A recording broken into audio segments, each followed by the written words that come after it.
Tes tes 1 2 3. Suaranya udah masuk. Masuk gak, Mbak?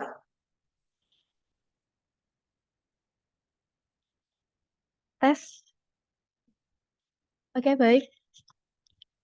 Assalamualaikum warahmatullahi wabarakatuh. Salam Om Swastiastu, Namo Buddhaya, salam kebajikan, salam sejahtera bagi kita semua. Yang terhormat Ibu Eva Mirza Safitri, selaku Koordinator Kampus Pengajar Politeknik Negeri Madiun, dan teman-teman yang saya banggakan. Pertama-tama, marilah kita panjatkan puja dan puji syukur kehadirat Allah Subhanahu wa Ta'ala yang telah melimpahkan rahmat, nikmat, serta hidayahnya, sehingga kita dapat berkumpul dalam acara sosialisasi MBKM Politeknik Negeri Madiun dalam keadaan sehat walafiat. Pertama-tama, marilah kita panjatkan selawat serta salam semoga selalu tercurahkan kepada junjungan kita Nabi Muhammad SAW yang telah membawa kita dari zaman jahiliyah menuju zaman Islamiyah dan selalu kita nanti-nantikan syafaatnya di hari akhir nanti. Sebelum memulai acara, perkenalkan saya Dia Dwi Kurniawati selaku MC pada malam hari ini akan membacakan susunan acara. Yang pertama, pembukaan, kedua sambutan ketua pelaksana, yang ketiga, sambutan Ketua Umum MPMBKM, yang keempat, pemaparan materi, yang kelima, sesi tanya jawab, selanjutnya ada pembacaan doa dan penutup serta dokumentasi. Memasuki acara yang pertama, yaitu pembukaan acara. Mari kita buka acara pada malam hari ini dengan mengucapkan basmalah bersama-sama. Bismillahirrahmanirrahim. Memasuki acara berikutnya, yaitu sambutan. Sambutan yang pertama dari Ketua Umum MPMBKM kepada Saudara Mutolifin atau yang mewakili waktu dan tempat kami persilahkan.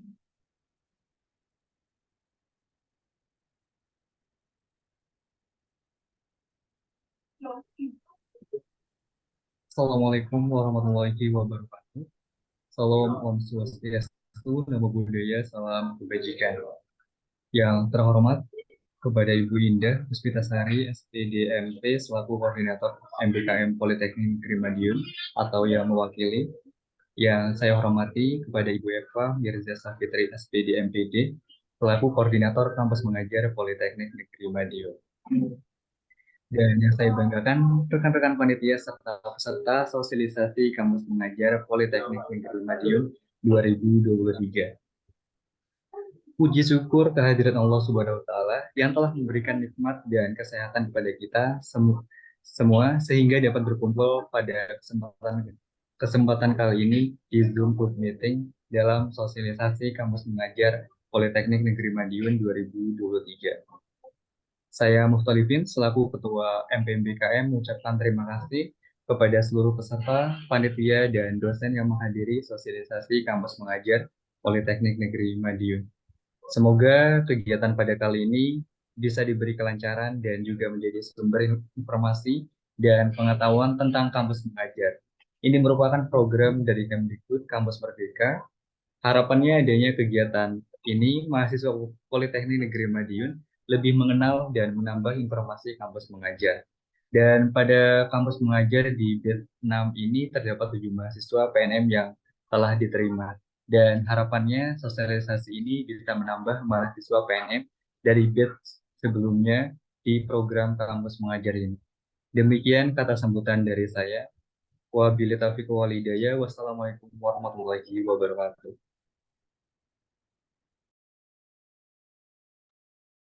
Baik, terima kasih atas Saudara Mutolifin atas sambutannya. Selanjutnya, sambutan kedua dari Ketua Pelaksana Sosialisasi Program MBKM kepada Saudari Anissa Adhari, waktu dan tempat kami persilahkan. Baik, Assalamualaikum warahmatullahi wabarakatuh.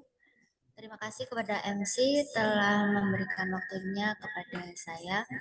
Yang terhormat Bu Eva Mirza selaku Koordinator Kampus Mengajar dan teman-teman yang berbahagia. Dengan diadakan acara ini Saya harap untuk mahasiswa Politeknik Negeri Madiun dapat menambah informasi tentang kampus mengajar. Selain itu, juga dapat menambah wawasan terkait program dari MBKM tersebut. Dan harapan untuk kedepannya banyak oleh mahasiswa untuk mendaftar program kampus mengajar, serta informasi tersebut dapat disalurkan secara menyeluruh dan dapat dipahami untuk alur pendaftaran dan informasi terkait kampus mengajar tersebut. Sekian yang dapat saya sampaikan. Atas waktu yang diberikan, saya ucapkan terima kasih. Wassalamualaikum warahmatullahi wabarakatuh.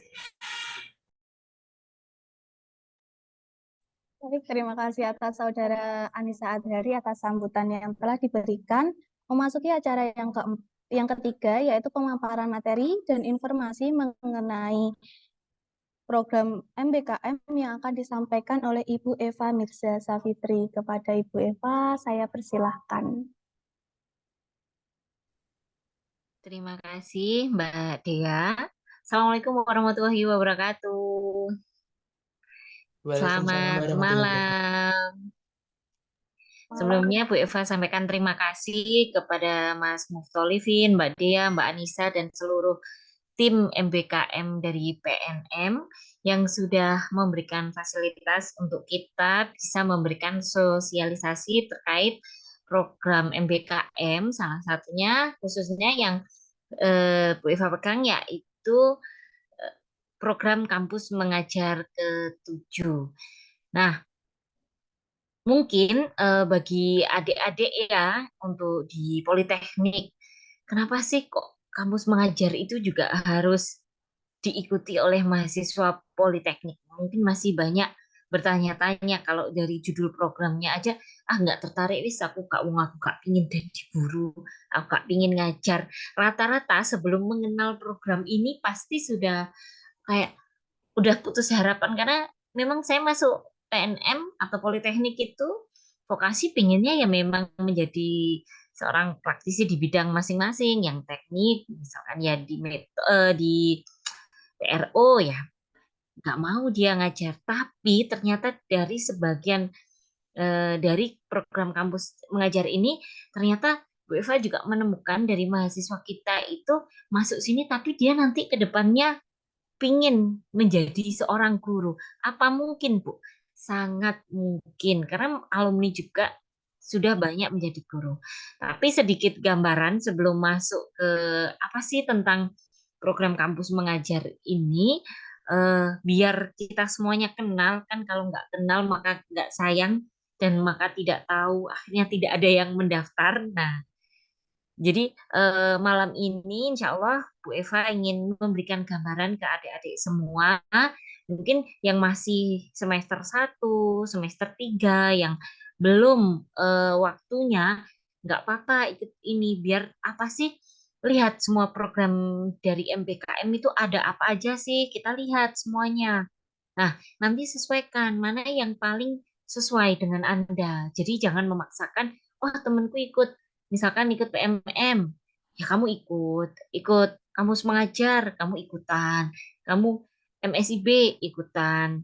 Nah, tapi kamu tidak menyadari apa sih sebenarnya yang Anda inginkan dan Anda butuhkan, sehingga perlu adanya kalian mengikuti sosialisasi, mencari info sebanyak-banyaknya, sehingga ketika nanti saat adik-adik waktunya memilih MBKM, kalian tidak lagi bingung, saya harus mengambil MBKM yang mana.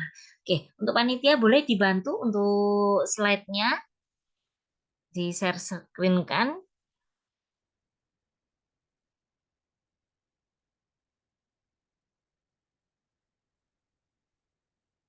Oke. Nah, untuk jadi untuk program kampus mengajar sendiri ini sudah masuk ke angkatan ke-7.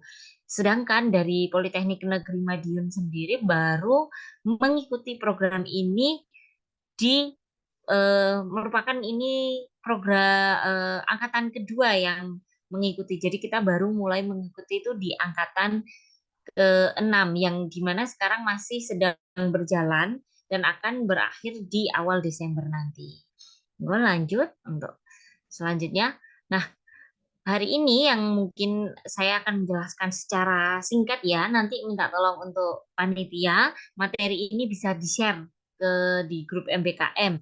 Jadi teman-teman mungkin yang terlewat atau tidak sempat mendengarkan dengan seksama tentang materi ini masih bisa membaca materi ini.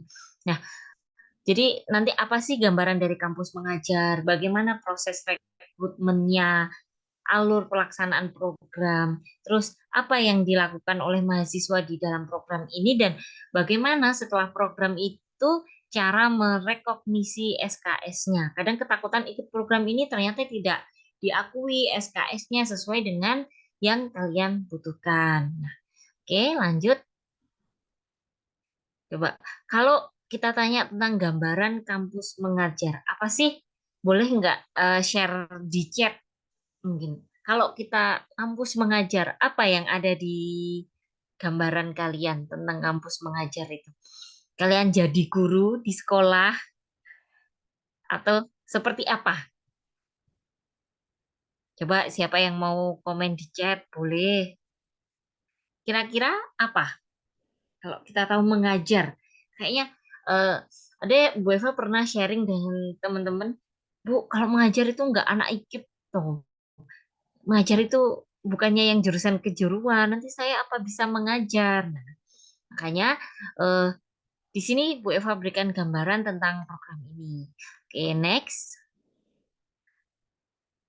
Untuk selanjutnya aja. Nah, ini jadi konsep dari program ini, kenapa ada program kampus mengajar, di mana mahasiswa kita itu punya eh, kebutuhan, di mana kita butuh wadah, kita bisa melakukan kolaborasi, melakukan aktualisasi diri yang terbatas kalau jika kamu melakukan itu hanya di kampus, terus minimnya wadah penyaluran minat dan bakat. Nah, tadi kadang ada yang dulu masuk di Politeknik misalkan karena tuntutan, karena terpaksa, terjebak, ikut pacar dan lain sebagainya. Padahal misal dari dalam dirimu itu ada jiwa-jiwa saya itu suka Bu ketika berbagi dengan orang lain, sharing, terus ilmu kita dimengerti. Nah, di sini kampus pengajar itu juga merupakan wadah penyaluran minat dan bakat adik-adik semua. Dan kalau di sekolah dan siswa itu adanya fenomena learning loss, khususnya setelah terjadi pandemi. Mungkin adik-adik juga merasakan ya, di mana ketika sekolah itu pembelajaran jarak jauh kemarin itu sangat berdampak terhadap pembelajaran kita. Pasti pembelajaran kita itu tidak semaksimal dulu ketika adik-adik benar-benar sekolahnya yang offline. Nah, karena adanya pandemi kemarin terjadinya gap yang cukup besar pula di dunia pendidikan, di mana itu hasil ANBK Litnum sekolah itu menjadi rendah, sehingga dari Kementerian sendiri menyusun program kampus mengajar untuk apa? Untuk melakukan pemulihan di bidang pembelajaran atau pendidikan. Oke, lanjut. Nah, untuk program ini sendiri, apa sih Bu yang kalau tadi masih bertanya-tanya? Jadi program kampus mengajar ini merupakan kanal pembelajaran yang memberikan kesempatan kepada mahasiswa untuk belajar di luar kampus selama 1 semester guna melatih kemampuan menyelesaikan permasalahan yang kompleks dan menjadi mitra guru untuk berinovasi dalam pembelajaran, pengembangan strategi, dan model pembelajaran yang kreatif, inovatif, dan menyenangkan. Nah, jadi yang perlu benar-benar digarisbawahi di sini adalah adik-adik nanti ketika mengikuti program kampus mengajar ini perannya adalah menjadi mitra guru. Di mana kalau Anda menjadi mitra guru berarti bukan menggantikan guru, tapi Andalah yang punya peran memberikan strategi, memberikan sentuhan-sentuhan di mana tentunya kalian semua ini juga mahasiswa merasakan kalau pembelajaran model seperti ini tuh kok monoton Bu. Saya tuh suka main game. Ini bisa loh Bu.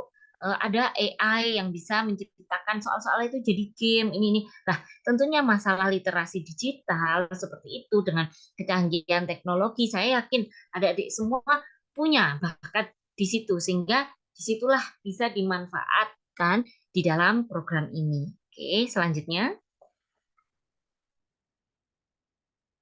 Nah, luaran dari program ini sendiri yaitu harapannya dapat pengembangan potensi diri dan kompetensi mahasiswa sesuai dengan minat, bakat, dan mengasah soft skill, peningkatan variasi dan metode pembelajaran literasi dan numerasi siswa, peningkatan keterampilan dan penguatan karakter siswa. Nah, sedangkan untuk manfaat programnya bagi mahasiswa, nanti diharapkan mahasiswa ini menjadi agen perubahan bagi pendidikan Indonesia, memiliki hard skill dan soft skill lebih meningkat setelah melalui program, mendapatkan rekognisi hingga 20 SKS, mendapatkan intensif pendanaan berupa bantuan biaya hidup. Nah, ini mungkin yang agak berbeda dari kampus mengajar di program ke-6 kemarin. Kalau program ke-6 kemarin ada bantuan UKT. Jadi ada bantuan UKT sampai dengan 2,5 juta rupiah untuk setiap mahasiswa yang lolos.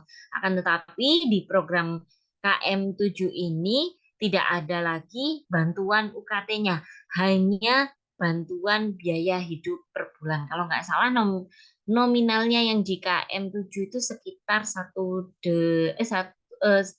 di KM6 itu sekitar 1,8. Nah, untuk sekolah sendiri, dengan adanya program ini terdapat variasi strategi pembelajaran literasi dan numerasi, variasi pengembangan program sekolah, peningkatan adaptasi terhadap teknologi. Dan bagi perguruan tinggi dan dosen, mendukung indikator kinerja IKU 2, berkontribusi nyata bagi pendidikan, wadah kolaborasi di bidang pendidikan, dan sebagai ruang pengabdian. Oke, next. Nah, untuk sampai dengan kampus pengajar ke-6 kemarin, sudah lebih dari 112.000 mahasiswa yang mengikuti program kampus mengajar. Nah, sudah lebih dari 23.000 sekolah dan 975 perguruan tinggi. Dan di mana salah satunya adalah Politeknik Negeri Madiun yang sudah menjadi bagian dari kampus mengajar. Oke, selanjutnya. Nah, ini merupakan grafik peningkatan peserta, baik dari sekolah ataupun dari mahasiswa yang mengikuti program kampus mengajar. Oke, lanjut.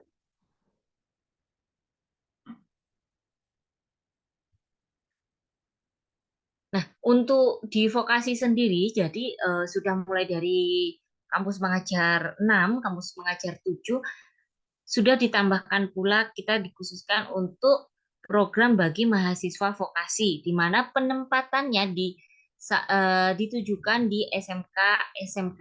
Meskipun pada prakteknya di KM6 kemarin ada yang dari Politeknik Negeri Madiun yang ditempatkan di SD ataupun di SMP.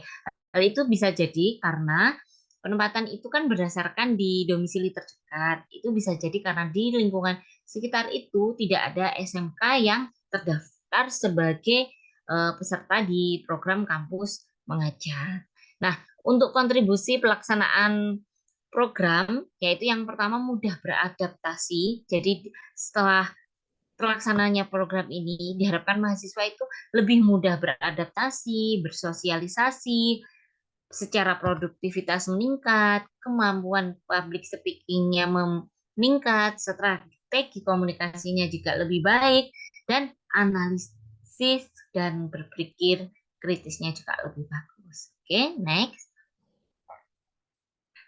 Kontribusi untuk pelaksanaan dari program dari kepala sekolah atau guru pamong, jadi peningkatan semangat belajar siswa, perubahan karakter siswa, peningkatan kepercayaan diri siswa, perkembangan kemampuan litnum siswa, peningkatan kreativitas dan keterampilan siswa, motivasi siswa melanjutkan pendidikan. Nah, inilah pentingnya dampaknya kalian masuk ke sekolah-sekolah itu adalah di mana rata-rata sekolah yang mengikuti program ini pun sekolah yang mungkin membutuhkan bantuan dari kalian.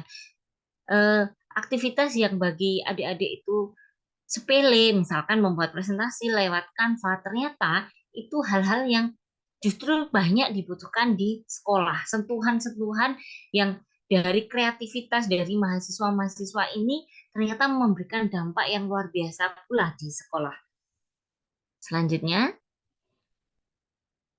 nah ini adalah sedikit contoh ya, tapi Bu Eva tidak ceritakan satu persatu karena cukup banyak. Kalau kalian coba lihat di TikTok atau di Instagramnya Kampus Mengajar, di situ banyak sekali cerita-cerita menarik, cerita-cerita kesuksesan dari program penugasan mahasiswa di SMK. Oke, lanjut.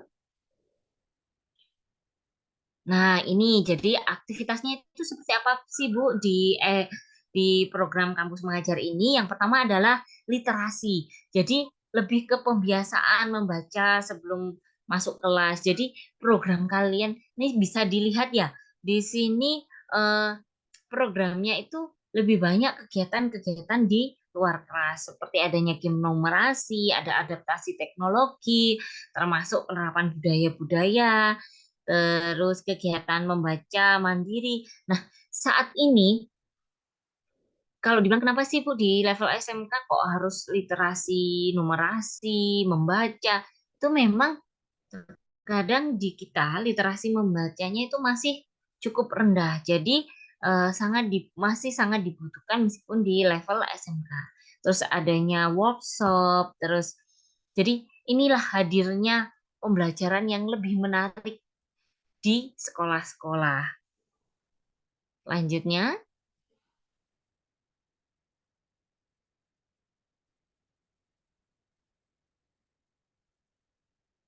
oke, bisa next.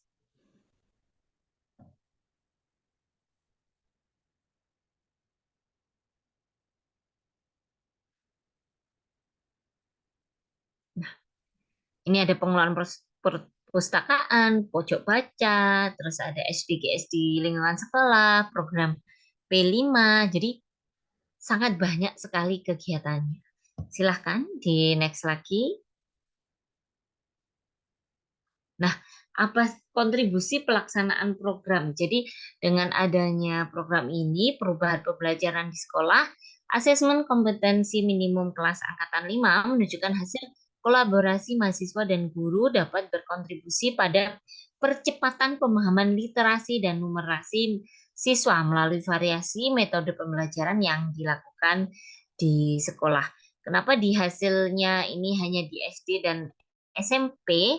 Karena sampai dengan angkatan 5 memang kampus mengajar itu baru dilaksanakan sampai dengan level SMP, baru di kampus mengajar 6 dan kampus mengajar 7 dilaksanakan di SMA. Lanjut. Oke, next. Nah, ini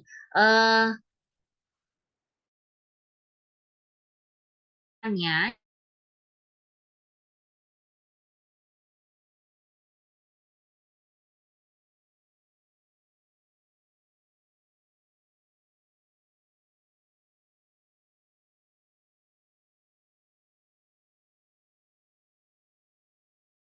untuk kampus mengajar ini penutupannya pendaftaran itu di tanggal 24. Jadi memang tinggal 2 hari lagi, sangat mepet waktunya. Jadi Bu Eva sampaikan ke ini ya, tahapan-tahapannya langsung ya, Dek. Oke, next.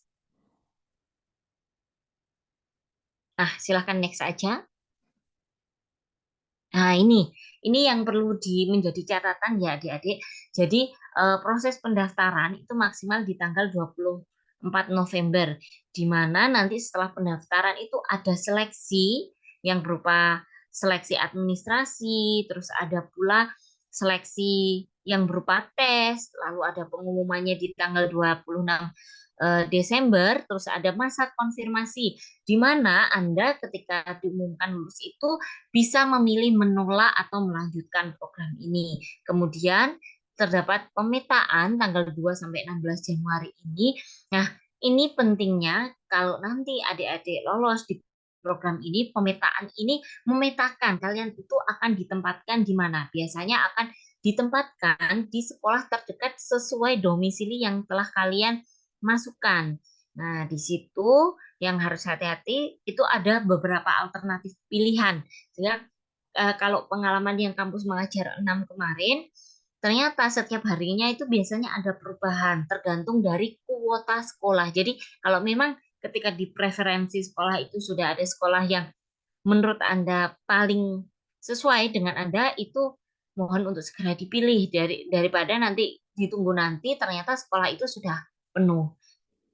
Itu. Terus hasil pemetaan akan diumumkan tanggal 17 Januari dan akan dilakukan pembekalan dari 22 Januari sampai dengan Februari dan pelepasan mahasiswa dilakukan 15 Februari, masa penugasan tanggal 19 sampai dengan 9 Juni dan penarikan akan dilakukan 12 Juni 2024. Oke, next.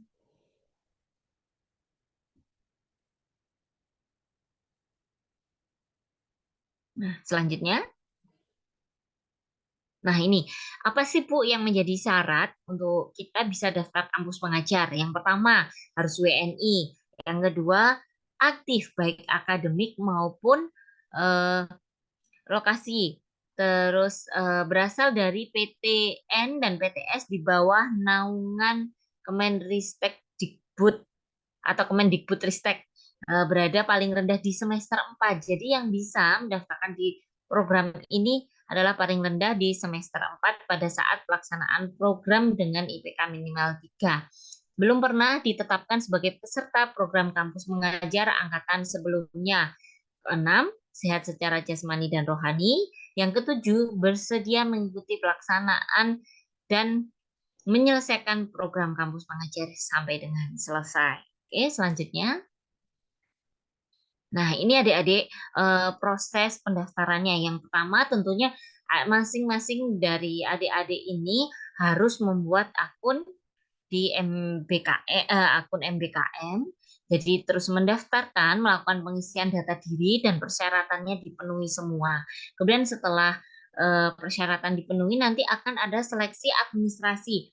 Berbeda dengan tahun kemarin, kalau tahun kemarin yang menyeleksi administrasi langsung dari pihak kampus mengajar, untuk tahun ini seleksi administrasi pengecekan data diri dilakukan internal dari perguruan tinggi.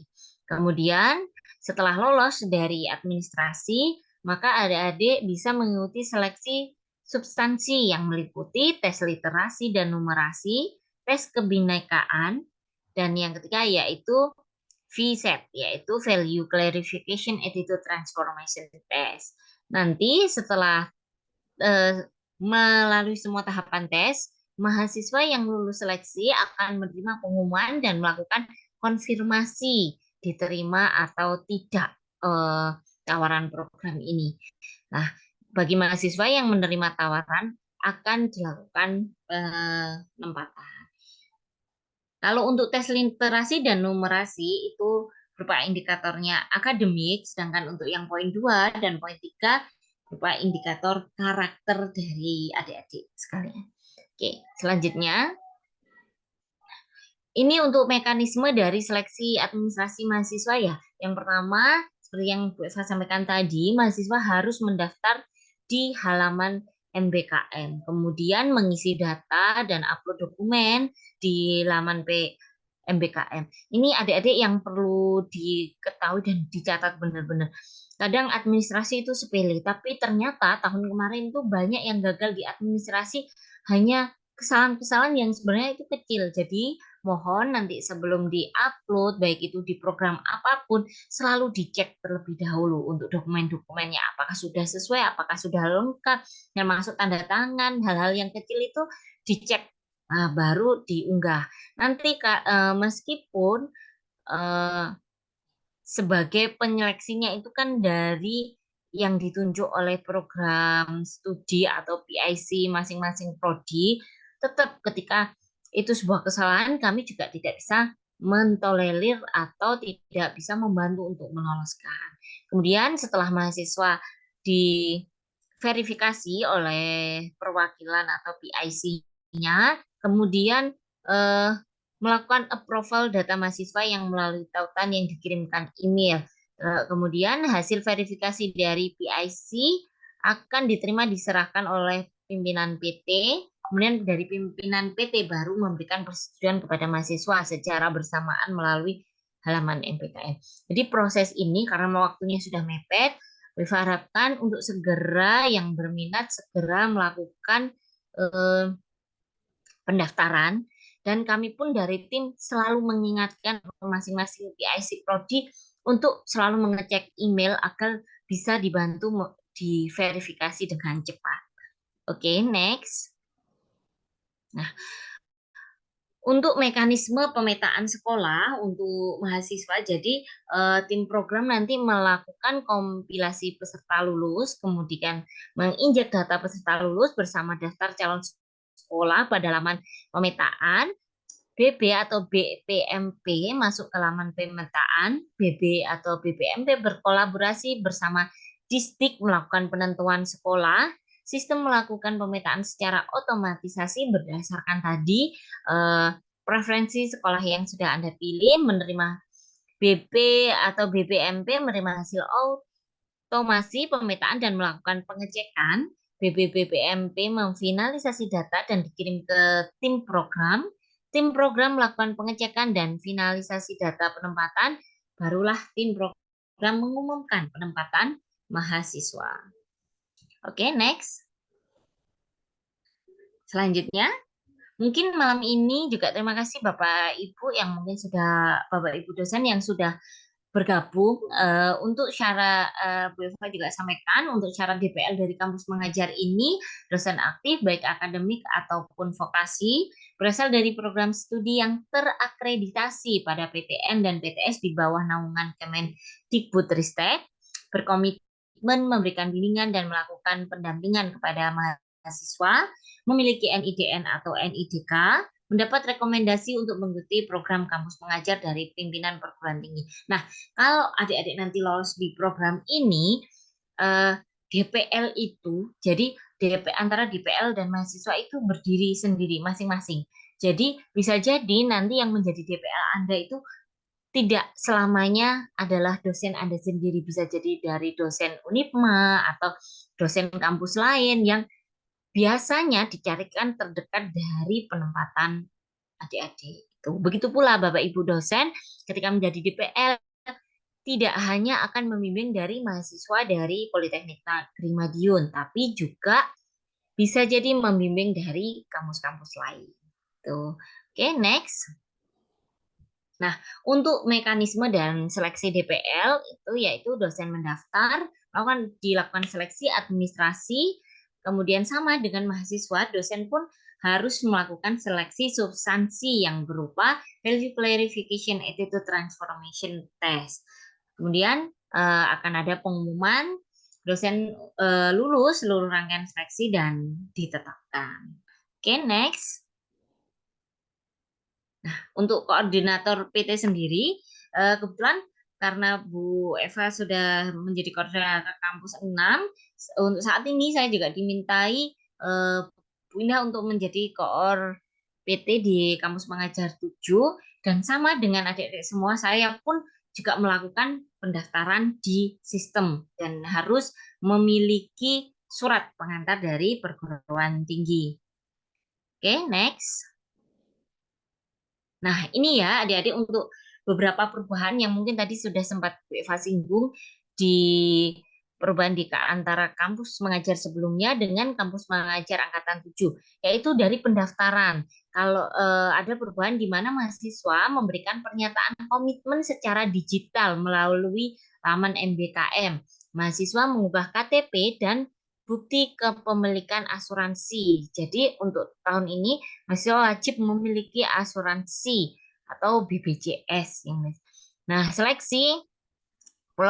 proses seleksi administrasi mahasiswa dilakukan oleh perguruan tinggi melalui PIC Prodi, fakultas, dan disetujui oleh pimpinan perguruan tinggi. Untuk proses pemetaan sekolah, pemilihan sekolah penugasan dilakukan oleh BB atau BPMP berkolaborasi dengan Dinas Pendidikan setempat. Proses pemetaan mahasiswa ke sekolah penugasan dilakukan oleh BB BPMP berkolaborasi dengan Dinas Pendidikan setempat yang ditentukan berdasarkan wilayah domisili yang didaftarkan. Jadi hati-hati kalau mendaftarkan wilayah domisili, tidak harus wilayah yang sama dengan KTP. Kalau misalnya pengennya di Madiun tapi KTP-nya di luar Madiun, ya berarti domisilinya harus diisi dengan yang di Madiun. Tapi sebaliknya, misalkan ingin kembali ke daerah masing-masing, alamat domisilinya silahkan diisikan sesuai dengan daerah masing-masing. Kemudian pendanaan, mahasiswa hanya mendapatkan bantuan biaya hidup. Bantuan SPP ke mahasiswa ditiadakan, bantuan BPJS Kesehatan ditiadakan. Oke, selanjutnya. Nah, ini peran peserta di dalam program ini. Yang pertama, mahasiswa itu sebagai mitra guru dalam pembelajaran, termasuk pembelajaran kejuruan di SMK, kolaborasi lintas pemangku kepentingan, adaptasi teknologi, sosialisasi produk pembelajaran Kemendikbudristek. Kalau untuk peran DPL, nanti tugasnya adalah melakukan koordinasi atau komunikasi lintas pemangku kepentingan, yaitu dari BPBMPP, dinas, sekolah, dan perguruan tinggi. Kemudian membimbing dan memonitor mahasiswa bimbingan.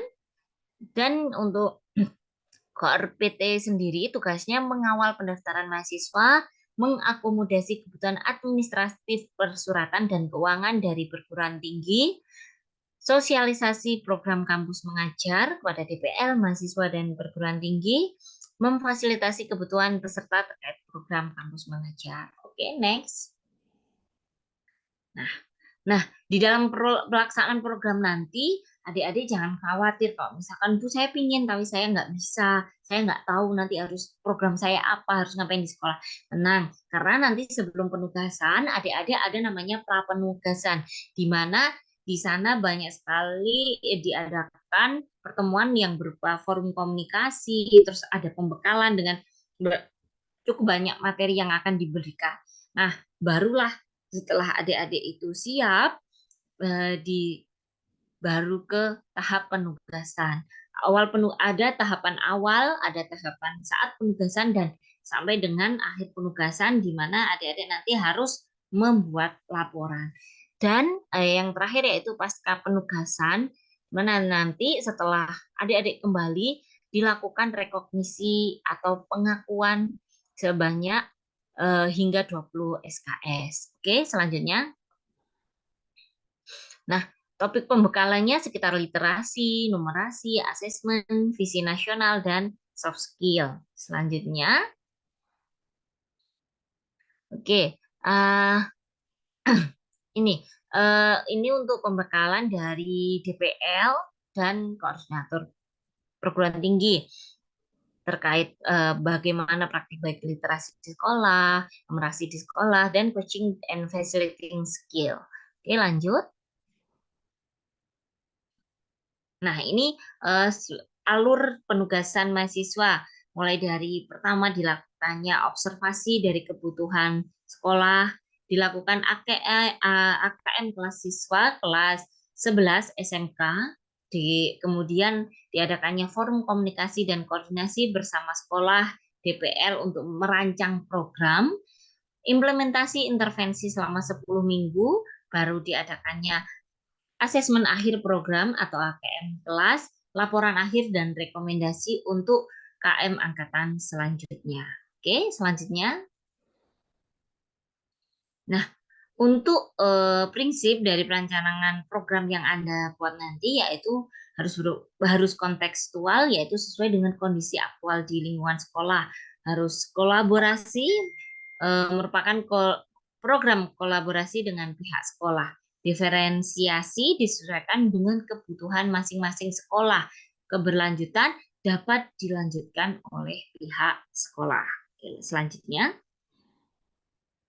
Nah, untuk pengakuan SKS sendiri nanti pengakuan SKS-nya seperti saya sampaikan di awal yaitu hingga 20 SKS. Apa sih Bu yang bisa diakukan? Jadi dengan program ini kemampuan menyesuaikan diri, berpikir analitis, memiliki kemampuan inisiatif, kreatif, inovatif, kemampuan kolaborasi, kedisiplinan, problem solving, pertahanan diri yang baik.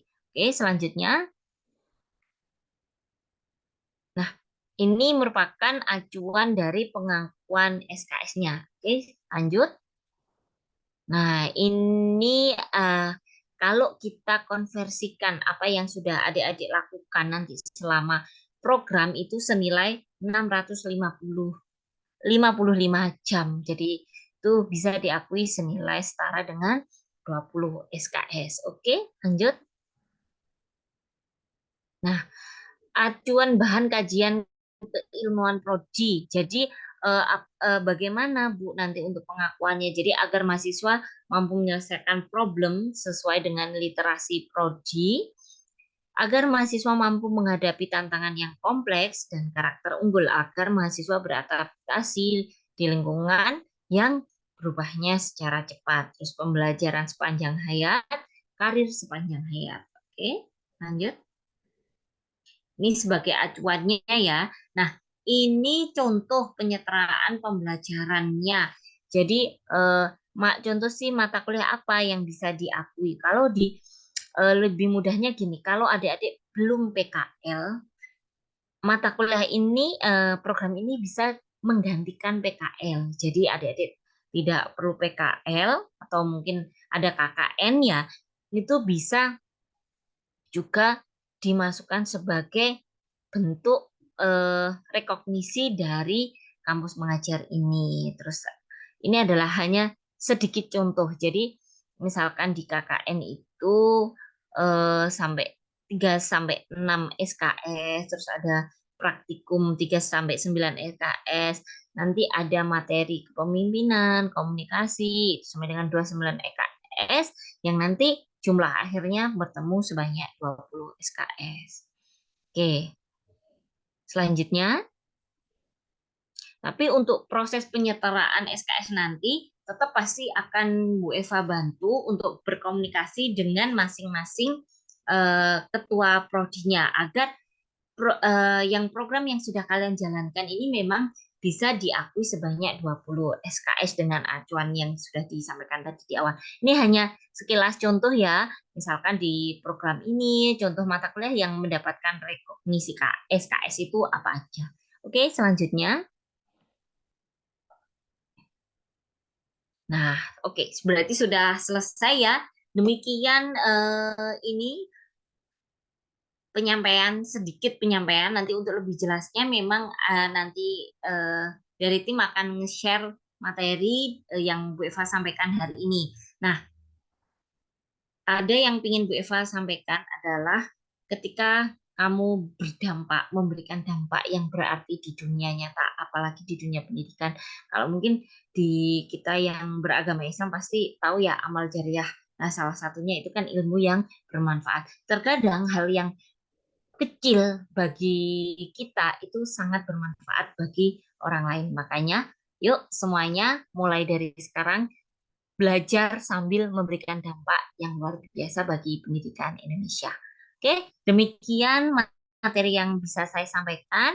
Selanjutnya, kalau ada yang ingin tanyakan, saya kembalikan dulu ke MC. Baik, terima kasih pada Bu Eva atas materi yang telah disampaikan. Sudah sangat jelas ya, mulai dari persyaratan pendaftarannya, mekanisme pendaftaran, dan perubahan antara kampus mengajar angkatan 7 dan angkatan yang akan berlangsung pada semester depan. Masuk ke acara selanjutnya, yaitu kepada teman-teman yang memiliki pertanyaan atau pertanyaan kepada Bu Eva terkait tentang kampus mengajar, dapat mengangkat tangan dan menyebutkan nama, apa pertanyaannya.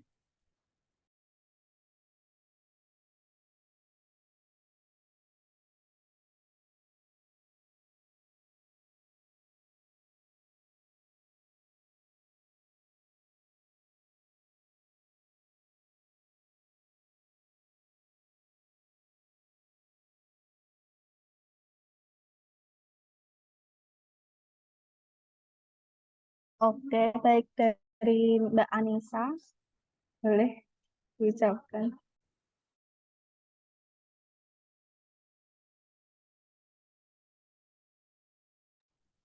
Baik, terima kasih atas waktunya.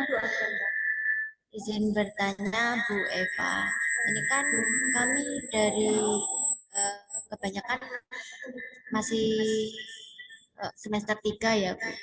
Nanti kalau kita mau daftar program kampus mengajar, terus kita laksanakan di semester 4, apa bisa Bu? Terima kasih Bu. Terima kasih Mbak Anissa. Nah, untuk seperti yang disampaikan di syarat tadi ya, harus minimal di semester 4. Jadi misalkan mungkin yang saat ini semester 3 mungkin bisa dipersiapkan untuk nanti mendaftar di program. Jadi kampus mengajar itu di setiap semesternya itu kan ada. Jadi karena kalau di syaratnya di semester 4, berarti semester 3-nya belum bisa. Nanti bisa jadi ikut daftar di kampus mengajar ke-8. Jadi saat ini yang bisa mendaftar memang adik-adik yang ada di semester 5 ya. Cuman ini juga yang menjadi kendala di mahasiswa saya sendiri karena ada yang banyak untuk program D3 khususnya. Nah, pada kayak, waduh Bu, saya semester 5 kalau ikut berarti gimana kan? Dan kebetulan di semester 5 ini sudah melalui PKL juga. Nah, karena tadi juga sudah sempat diskusi dengan beberapa KPS bahwa memang kalau untuk D3 di semester 5 sebenarnya sulit untuk melakukan program ini. Jadi yang sangat memungkinkan untuk mengikuti program ini adalah saat ini yang program D4 dan sedang menempuh semester 5. Mbak Nisa semester berapa? Semester 3? Semester 3 Bu. Semester 3. Oke, berarti bisa ini ya Mbak sambil cari-cari tahu banyaknya program ini. Kadang memang di setiap Pak angkatan itu ada selalu perubahan-perubahan. Terima kasih ya Mbak Anissa.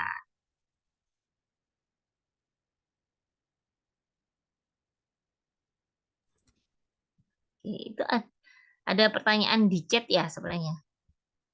Boleh saya langsung jawab? Iya, Ibu, boleh. Oke, bentar.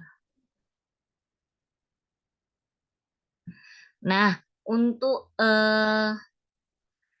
mengenai sekolah SMK yang dipilih, apakah harus sesuai dengan program studi? Kalau yang sudah berjalan ini itu tidak harus sesuai. Jadi gini, sistemnya bukan kalian yang kayak memilih benar-benar kalian memilih A gitu pasti dapatnya A. Kalau yang pengalaman dari kemarin, kita hanya boleh memasukkan preferensi aja. Kira-kira sekolah mana aja ada beberapa pilihan. Nah, untuk makanya yang di program yang kemarin itu juga ada yang ditempatkan di SD. Jadi misal, oh Bu, ternyata SMK yang kalau di ADBIS itu sesuainya kan dengan SMK yang jurusannya OTKP atau jurusan pemasaran. Ternyata di SMK itu di daerah sekitar itu tidak ada yang mendaftar. Jadi kemungkinan besar Anda akan dipilihkan sesuai yang terdekat. Jadi jika yang mendaftar di situ misalkan SMK mesin atau teknik, ya kemungkinan kalian akan ditempatkan di situ. Tuh. Terima kasih ya, Natasha. Apakah sudah cukup jelas?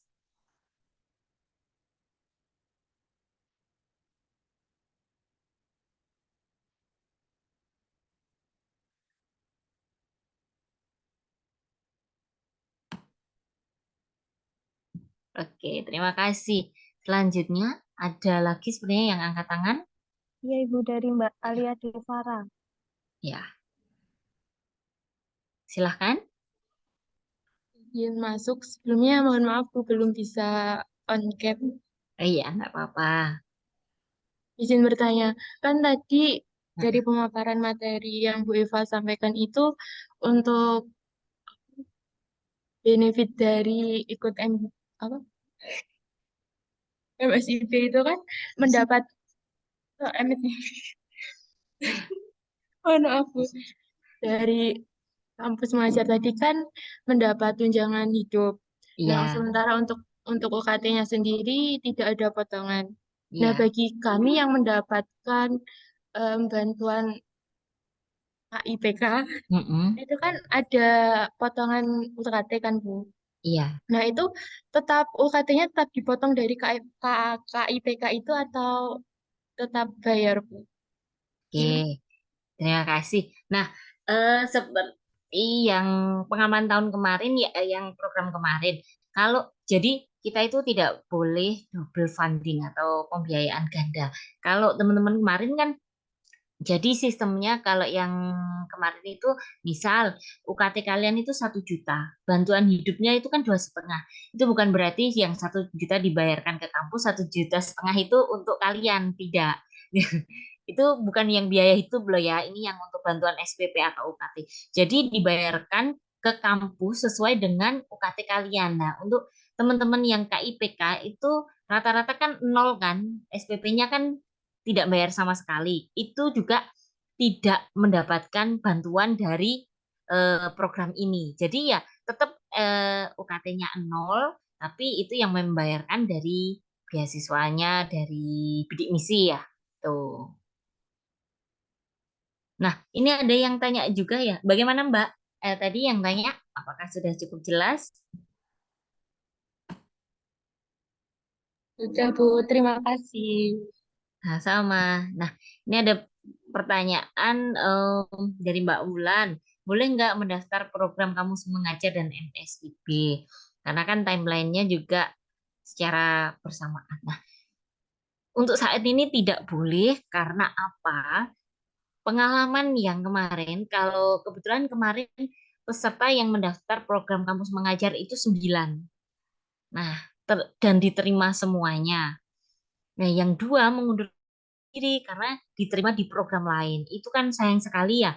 Otomatis dari pihak kampus untuk mengantisipasi hal itu di semua program. Jadi bagi mahasiswa yang saat ini mendaftar di salah satu program, itu lebih baik daftar di program tersebut saja. Kecuali misal nanti kalau timeline-nya itu tidak bersamaan dan satu tidak lolos, terus kamu daftar lagi di program yang lain itu tidak apa-apa. Tapi kalau sama-sama kamu daftarkan dua-duanya dengan kondisi ini timeline-nya hampir bersamaan itu tidak apa. Tuh, itu ya Mbak Wulan. Terima kasih atas pertanyaannya.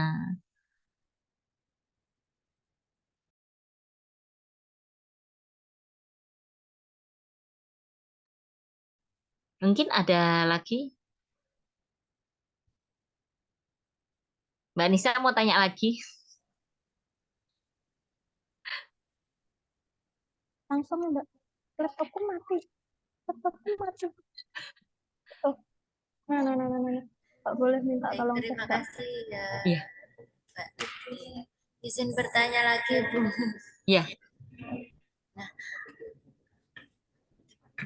kan di program kampus mengajar ini kan ada pilihannya kan untuk mau ikut di mana, apa harus didomisili tempat tinggal atau domisili kampus atau terserah.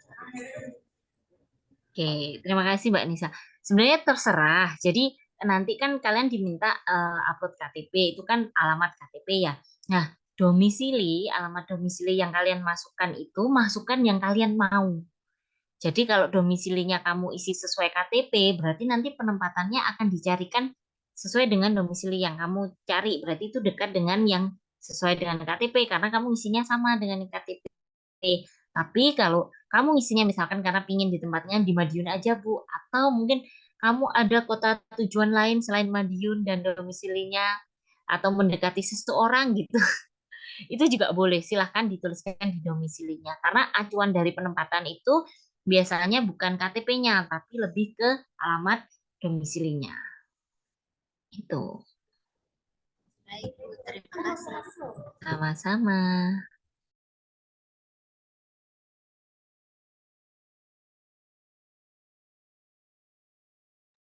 Baik dari teman-teman yang lain, apakah masih ada yang ingin ditanyakan? Mumpung Bu Eva masih ada bersama kita hari ini.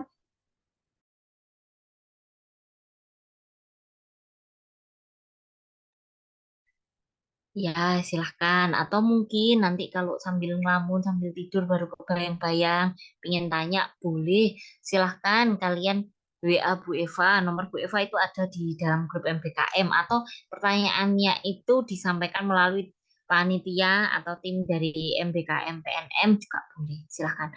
Insya Allah kapanpun kalian membutuhkan dan bisa saya bantu, akan Bu Eva bantu semaksimal mungkin.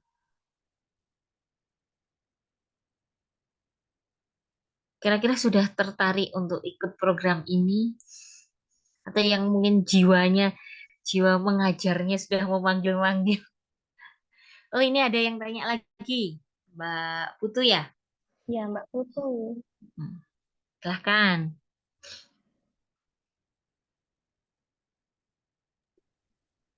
Baik, Bu Eva, sebelumnya perkenalkan nama saya Putu Siwa Yuningsih.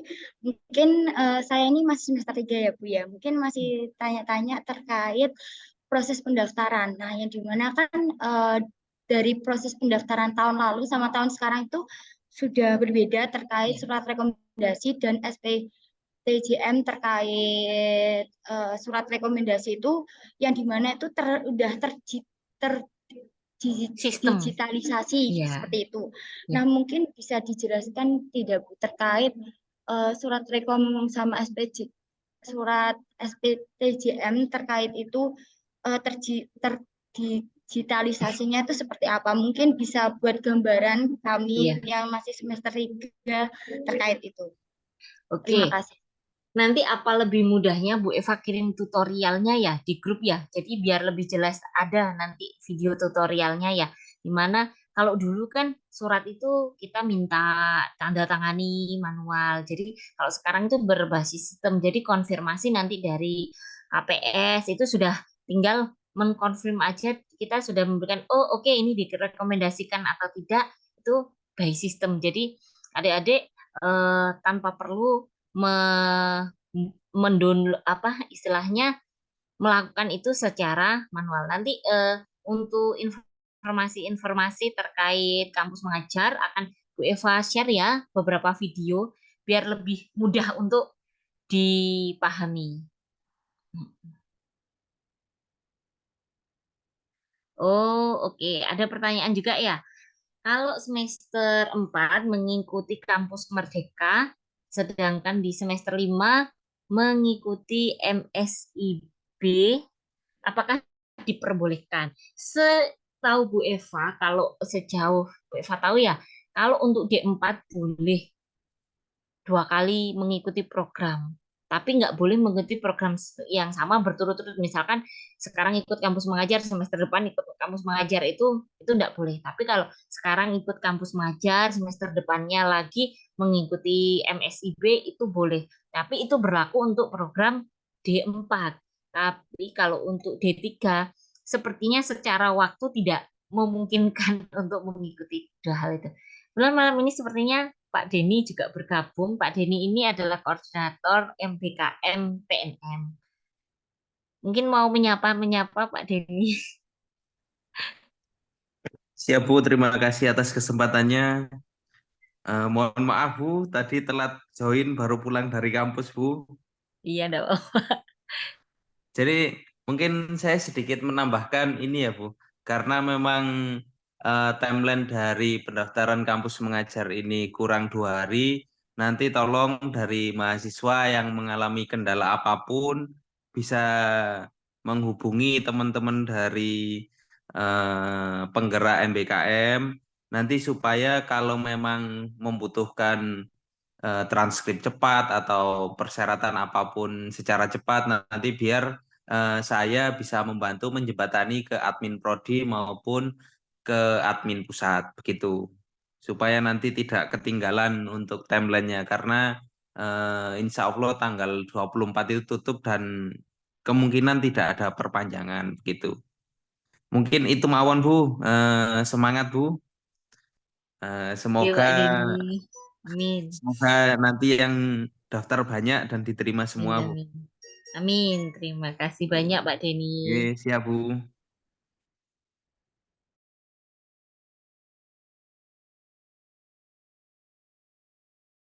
Monggo Mbak Ada pertanyaan lagi, Ibu.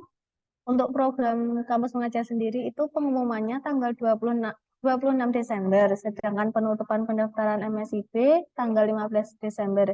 Jadi pada posisi itu kita belum tahu akan diterima kampus mengajar apa tidak. Bagaimana nggih Bu solusinya?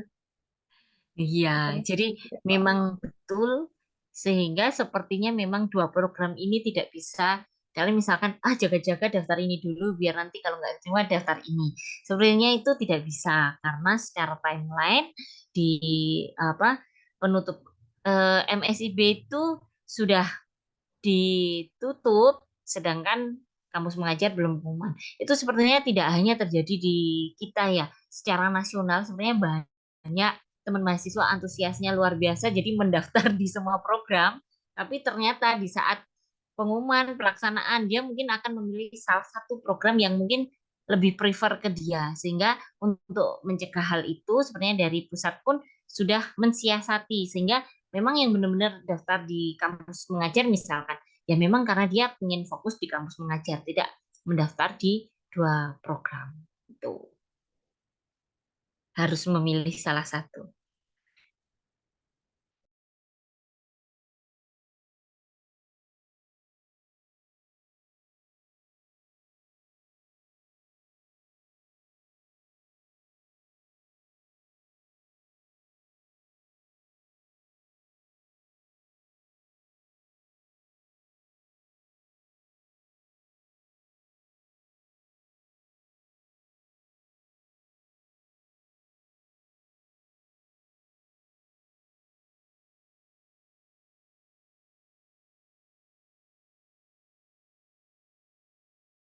Silakan teman-teman, apakah masih ada yang ingin ditanyakan?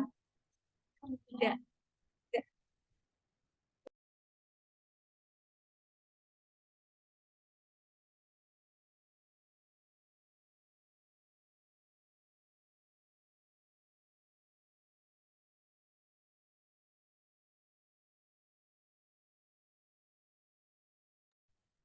Kalau sudah tidak ada yang ingin bertanya, acara sesi tanya jawab mungkin sudah dicukupkan.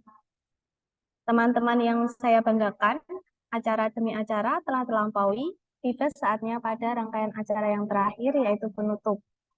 Kami mengucap terima kasih kepada teman-teman yang telah mengikuti kegiatan dari awal hingga akhir, dan terima kasih saya ucapkan kepada rekan-rekan panitia yang telah mempersiapkan acara hari ini dengan baik. Marilah kita tutup acara ini dengan mengucap hamdalah bersama-sama. Alhamdulillahirabbil alamin. Saya selaku pembawa acara dan seluruh rekan-rekan penyelenggara memohon maaf apabila ada sikap dan tutur kata yang kurang berkenan di hati teman-teman. Sekiranya, wassalamualaikum warahmatullahi wabarakatuh. Waalaikumsalam warahmatullahi wabarakatuh. Terima kasih semuanya. Terima kasih panitia dan seluruh Terima kasih Bu Eva. mahasiswa yang sudah hadir. Terima kasih Mbak Deni. Oke, sama-sama Bu. Saya izin live dulu ya.